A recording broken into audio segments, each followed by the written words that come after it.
What's up, everyone? Welcome back to another video. Good morning, everybody. Oh, it's not morning anymore? Okay, my bad. Good afternoon, everybody. Boo! Who said that? Who said that? Get that kid in the back. Welcome back to another video. In today's video, we're out and we're giving out some grades today. Yes, it is time to give out some grades. Now, we haven't done this in a while. We've looked and we've ranked players we brought in, but we haven't given out grades in a while. We also rank positional groups, but today we're giving out grades to each positional group for the Detroit Lions. This should be fun. Let's get it started.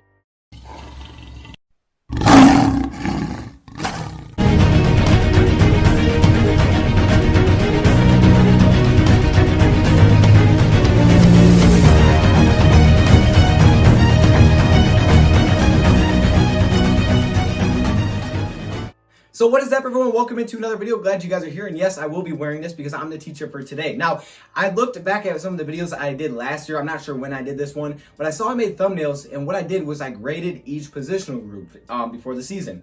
And actually, I liked how I did some of my grades because some of them turned out kind of true for the season. But anyways, I did grades and I was like, hey, that'd be a good idea. I don't know what the support was like last year, but let's just try it again. I like building tradition, so let's do it. Actually, last year, I gave the defensive line a C-. That's a good call. I see you. Okay, I'm talking to myself. I see you, though. Okay, that's a good call. I mean, I like that. I gave them a... Okay, that's kind of how it was, unfortunately. But anyways, we're going to be giving out grades today. Again, you guys know I'm a little bit more optimistic than maybe your average Joe, but that's okay. That's okay.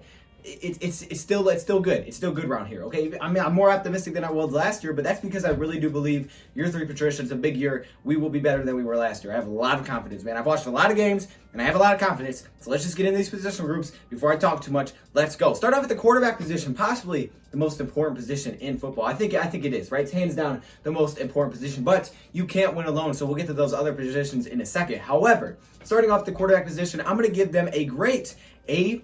Yes, congratulations, you guys got an A-. Look, an A- is a very good grade, and the reason that they got an A- is because of the move they made this offseason. You guys got a thumbs up for me from signing Chase Daniel. Now, I think there was a couple people that didn't love the move, at least initially. Maybe they like it a little bit more now, but we signed him to a 3-year, $13.05 million deal. This isn't the cheapest. I understand it's a little over $4 million, but at the same time, keep in mind, if it really is the most important position in football, you probably want to have a reliable backup, especially after last year. Like, to anybody that says that we shouldn't have got a backup quarterback, did you watch last year? I think we need the backup quarterback to trade back. Maybe that may have had an impact on not being able to trade back, but I'm not sure what would happen. Even if we did bring someone in, maybe we still weren't able to trade back. I don't know. Either way, we got a reliable backup quarterback, and that's what we needed. It was going to be a B no matter what because Stafford's still here. But when you bring in Chase Daniel, you bump it up to an A. And I do like David Blau. You know, I wasn't able to give it anything higher than an A or an A- because I don't think Chase Daniel's great, but I think he's better than what we had last year, and I think he can help Stafford. I think he's going to, bounce ideas off of Stafford, and plus, on the sideline,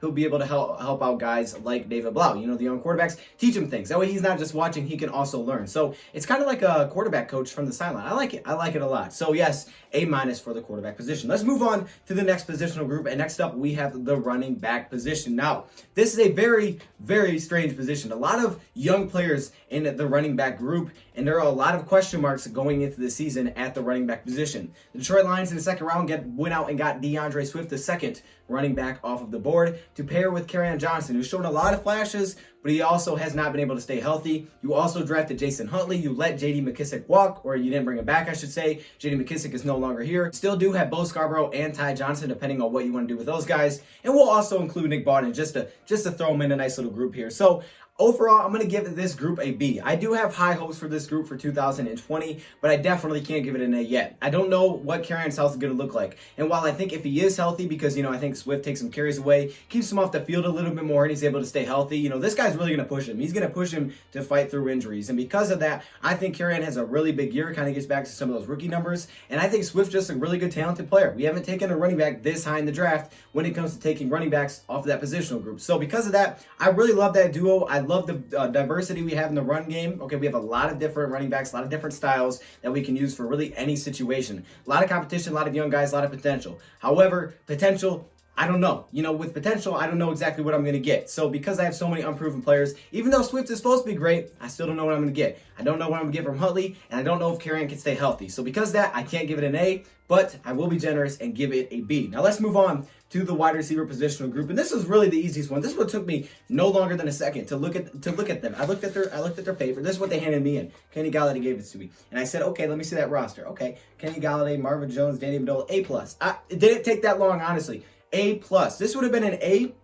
And if the Lions didn't go out in the offseason and acquire more wide receivers, but they did. They even added more talent, and these guys are proven players. Well, Geronimo Allison is not necessarily Quintez Cephas. He's still a rookie, but who knows if Quintez Cephas even gets touches this year. The Lions are top-heavy, and they're deep at the wide receiver positional group. I think you can make a case that they're easily a top 5 wide receiver group in the league. I actually saw that Tampa Bay was ranked number 1. I think the Lions would be number 2 to me. I know Jarvis Landry and Odell, but not forget that. I'm putting Marvin Jones, Kenny Galladay, Danny Amendola, Marvin Hall, that group as a whole, just the wide receiver group, I'm probably putting it up there with Tampa Bay, with Chris Godwin and Mike Evans. I love it. And now you added more depth to that? Oh my God. I'm just saying, it can't be anything but an A+. I have to. That's the only A+ we will see today. Now let's move on to the tight end positional group. And again, this one's really tough. This was hard to grade because, like the running position, I don't know what the heck I'm going to get. TJ Hockenson is going into his second year, so is Jesse James, with the Detroit Lions. But last year, we didn't see tons out of the positional group. Jesse James didn't have tons of production. He was really used to block a lot, but he also didn't have that many receptions, at least probably not as many as people were expecting with the money that he was paid. If you look at TJ Hockenson, the 8th pick in the draft, after week 1, we really didn't see a lot. Now, year 2 tight ends can take a big jump, but that's really what we're banking on for this positional group to me. I think Jesse James will get more comfortable, but I don't know if we'll ever have a lot of targets because we just have so many guys. There's only one football, man. You only can get it to so many players. So because of that, I don't know if Jesse James will ever be super involved in this offense, but he does help in blocking. That's super underrated. So that's good. I really do like the Jesse James move still. However, this is really banking on TJ Hockenson having a way better year in year 2, staying healthy and being more consistent as a pass catcher. I think the run blocking is good. He just needs to be able to catch more consistently. And if he can, then this grade could be higher. But at this point, I'm going to go with a B-. And honestly, that's a very, very generous grade because even the depth, I don't know what I'm going to get. Hunter Bryant, never seen him. He was undrafted. Isaac Nauta, we saw him a little bit last year, struggled a little bit when he did play. So tight end position is a big old question mark. It's hard to give this a grade at all. But since I'm being positive and happy today, I'm going to give them a B-, really hoping, and I'm really banking on the fact that TJ bounces back next year. I don't think you should have crazy high expectations that, these two guys are going to combine for 1,500 receiving yards or something. TJ may have a solid year, Jesse may have a good year, but they're probably not both going to have tons of yards. Even if you go look at the Seahawks, yes, they utilized 2 tight ends with Darrell Bevel, but he was usually one guy who had the bulk of the receptions, and the other guy would help to block, and they both could do that. It wasn't 2 guys getting 800 yards receiving. I don't see that happening, especially with our weapons out of the backfield and in the wide receiver position, so I'm going to go with a B-.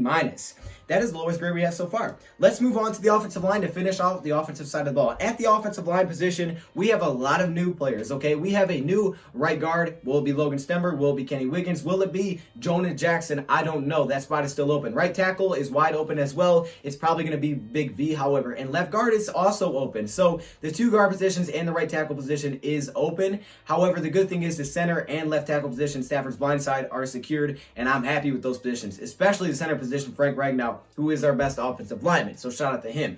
But aside from that, I got 2 rookies who I brought in the 3rd and 4th round, and I got a new free agent who never started, or who was the pure starter, but he did start for like 8 straight games for Philadelphia. The thing is, on paper, a lot of these guys, Big V's proven, right? He's been in the NFL at least before, so I can kind of bounce on that a little bit. The 2 other guys, they're rookies, so I don't know what to expect. Even though they were good in college, I don't know what to expect from them. I have high hopes for those guys, however, and I think Big V I just think he's a massive improvement over Rick Wagner. And I know I haven't seen him with the Lions, so it's easy to say, well, he's unproven, so give him a lower grade. I really think he's going to be much, much better. He's going to be really, really good compared to what Rick Wagner was last season. So because of that, honestly, I'm going to give this group a B+.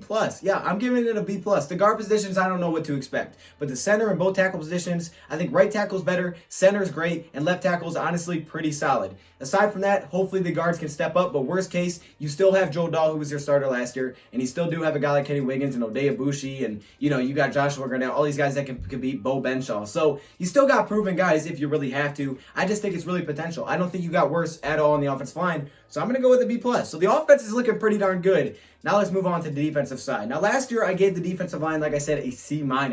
But today I'm going to give the defensive line a B. I am happy with how the defensive line improved, but I'm not fully convinced about the defensive line. See, I don't expect them to get tons of pressure when you only bring 3 to 4 players, but they're really big for run stopping. I like Trey Flowers, and I think this whole group just relies upon, can you be healthy? If this group is healthy, because they weren't last season, all right? I don't use the injury excuse usually ever. I never really do.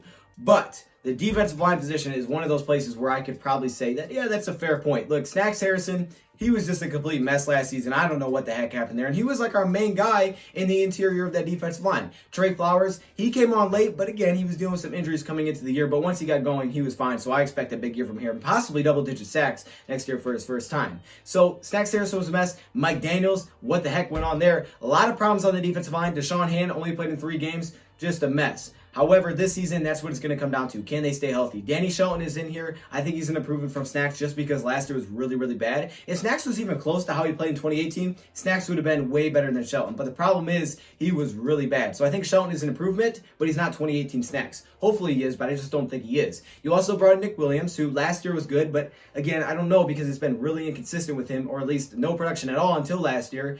And then he got a lot of young guys once again. Deshaun Hand, Romeo Okora, Austin Bryant. The guys need to stay healthy. Okay, all those guys just mentioned have dealt with injuries. So obviously you're going to have injuries, but playing in 3 games is not good. So hopefully those guys are healthy. I think that's what it comes down to because I want to see what the potential is. I don't know what I'm going to get from Austin Bryant. I don't know what the heck we're going to get from Deshaun Hand. We saw a little bit in 2018, but since then we haven't seen anything. Romeo Okora, we'll see how they do it. Now, 2018, they played a lot more 4 defensive lineman sets. Trey Flowers, aside from that, I don't know what I'm going to get. Danny Shelton should be fine, but he's new, right? So I don't know what I'm going to get from any of the returning guys. So that positional group gets a B from me. Not bad, but hey, it's a B. Let's move back a little bit to the linebacker position. And let me just say, this would be the first C that you would see. Oh, I didn't mean to do that. But the Detroit Lions went out and signed Jamie Collins. If they didn't go sign Jamie Collins, this would have easily been a C, probably a C minus, honestly. But they went out and brought in Jamie Collins. And I said it once, I'll say it again. He is the best signing that we made this offseason. The most talented player we brought in, can do everything. He's a veteran. He's going to help all of the other younger linebackers. And he, on his own, carries this group. Like Stafford carries the quarterback group every year to at least a B. He moves this up a grade. So because of that, I'm honestly going to give this group a solid B. I'm going to give it a solid B because Jamie Collins is that good. He's that good for us. He's going to be that great for us from the New England Patriots system. He's going to be really good.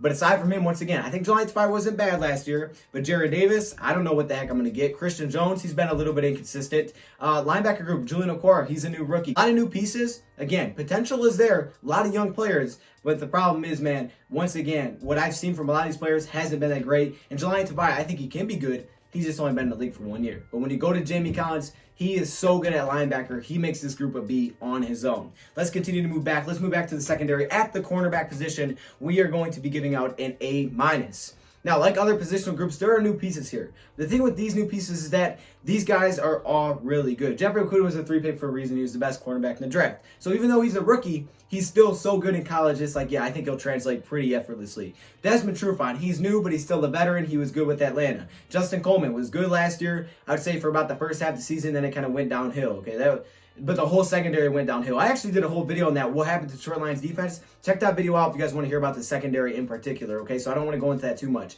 But Justin Coleman's good. Amani, when we saw him, he was good. We have nice depth. This positional group's really, really good. If these guys were like returning players, they'd probably be an A+. I'm not going to lie. The thing is, they're not. And there's still some question marks on how they'll fit in the scheme, whether or not they'll buy into what Patricia wants. But these players, though, to me, even though they're new, they're way more proven, and I can trust these guys to step in day one and be good players. So cornerback group gets A- for me. Let's finish off the defensive side of the ball with the safety position. And at the safety position, I'm giving out a B+ grade. I love the safety position. The secondary as a whole should be really good, and it's going to be good for the future. I mean, think about it. Okudah's going to be a rookie, so he's going to have 4 years. Amani has 3 years left on his deal. Justin Coleman, you signed, last year to a 4-year, $36 million deal. You still got him locked up for a few more years. You got a young core locked up. You got Tracy Walker, you got Will Harris, and now Duron Harmon. You got a lot of guys locked up for multiple years. This secondary can be built and continue to improve year after year after year. The great foundation is built right now. We just need to see it, kind of sprout. Just see it happen. And the safety group would probably, be closer to a C if they didn't go out and get Duron Harmon. A veteran safety is super important. They're super underrated. Even if they're not the best safety in the league, having a veteran safety is very important. We saw that. We've seen this with Quandre Diggs once he left, and we saw it when Glover Quinn left. You need to have a veteran safety, someone that's proven in the back end to kind of run that defense. And because of that, bringing in Duron Harmon was huge. He'll fit the scheme right away from the Patriots. closer, help finish off games. We need that. But Tracy Walker will be the Lions breakout player for 2020. I'm telling you right now. I also have a video on that one. He will be the guy for 2020. Keep an eye out. He had over 100 tackles last season. He didn't even play in all 16 games. Very good player. Now, special teams, we'll fly through this really quickly. Kicker, Matt Prater. He's going to get an A. It's Matt Prater. Until Matt Prater leaves, it's an A. Punter, I'm going to give it a C. I don't know what the heck we're getting from punter. I ain't going to lie. Aaron Sipas and Jack Fox. I don't even know who the starter's going to be yet. Honestly, never seen any of the guys play either. So, because of that, I don't know what the heck's going on there. I'll give it a C. I mean, C's right in the middle, so, hey, you guys can have a C. Kick returner / punt returner, I'm going to give it a B. You know, I love the flashes we see from Jamal, but will he be the starter this year? Will it be Jason Huntley? Don't forget about Ty. It could be Ty. So those are your grades by positional group for the 2020 season. Those are what I'm expecting to see for the season. So it's kind of like a projection, but also what we did this offseason changes the grades. So let me know your thoughts, comments below, man. What grades would you change? Obviously, I'm probably a little more optimistic than most people, but that's okay. That's okay. Let me know your thoughts, comments below. Thank you for watching, and I'm out.